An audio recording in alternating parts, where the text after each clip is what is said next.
மகா மேன்மையும் அருமையுமான வாக்குத்தத்தங்கள் 139. அவர் தன்னுடைய ஆடுகளை வெளியே விற்ற பின்பு அவைகளுக்கு முன்பாக நடந்து போகிறான். ஆடுகள் அவன் சத்தத்தை அறிந்திருக்கிறபடினால் அவனுக்கு பின் செல்கிறது. அவைகள் அந்நியனுக்கு பின் செல்லாமல். யோவான் 10:4-5. தேவனுடைய மந்தையில் நாம் வந்த பின்னர் நாம் நம்முடைய எல்லா நம்பிக்கையும் பெரிய மேய்ப்பனிடம் வைக்க வேண்டும். அவர் தொடர்ந்து நம்மை பராமரித்து வருவதையும் நம்முடைய ஆவிக்குரிய நன்மைக்காக அவர் நம்மேல் காற்றும் உயர்வான அக்கறையையும் நாம் உணர்ந்து கொள்ள வேண்டும். நாம் நல்ல ஆடுகளாய் இருப்போமாக. மந்தையை விற்று வலதுபுறமாகவோ அல்லது இடதுபுறமாகவோ நாம் வெளியே மேய்ந்து அலைகிறவர்களாக இருக்க வேண்டாம்.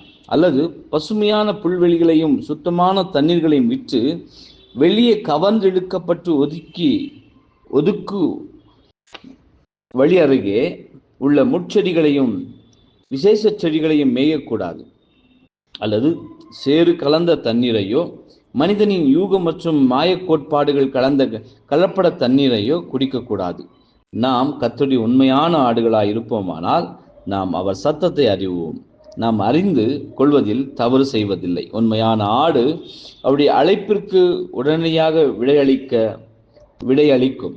அவருடைய வழி நடத்துவதற்காக அவருடைய ஆடுகள் காத்திருக்கும் என்பதே. ஆமென்.